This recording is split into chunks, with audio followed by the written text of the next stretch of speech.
Harry Potter and the Sorcerer's Stone in 90 seconds. The first event in the book is that you meet three people from the school of Hogwarts, and they leave Harry Potter, who is a baby at the time, on the doorstep of his aunt and uncle's house after his parents are killed. Flashes forward to when he is 11 years old and is living in a cupboard under the stairs at his aunt and uncle's house.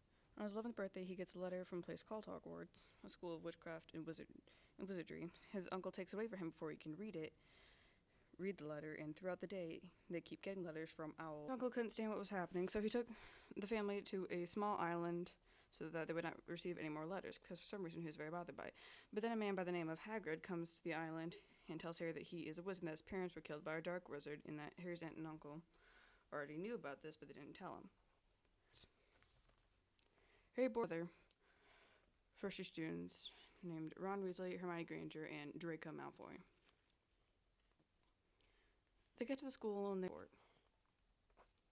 Malfoy challenges Harry to a wizard duel, so Harry, Ron, and Hermione sneak out in the middle of the night, and they almost get caught by a teacher, and they run into a room to get away.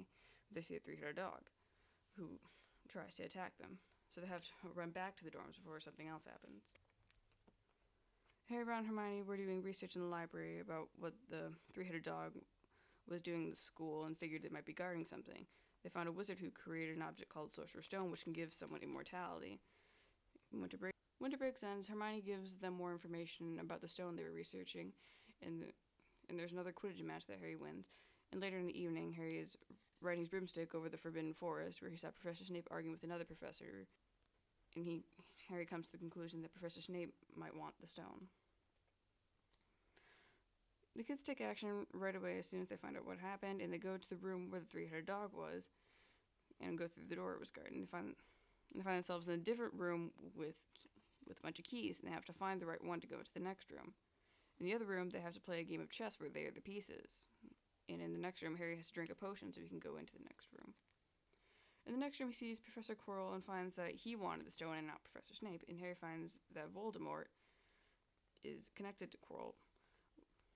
And when Quirrell tries to attack Harry, he can't touch Harry because Quirrell burns himself. And then Harry later loses consciousness. Harry gains consciousness. Dumbledore, the headmaster of the school, explains to him that Professor Quirrell was working with a dark wizard to steal the stone.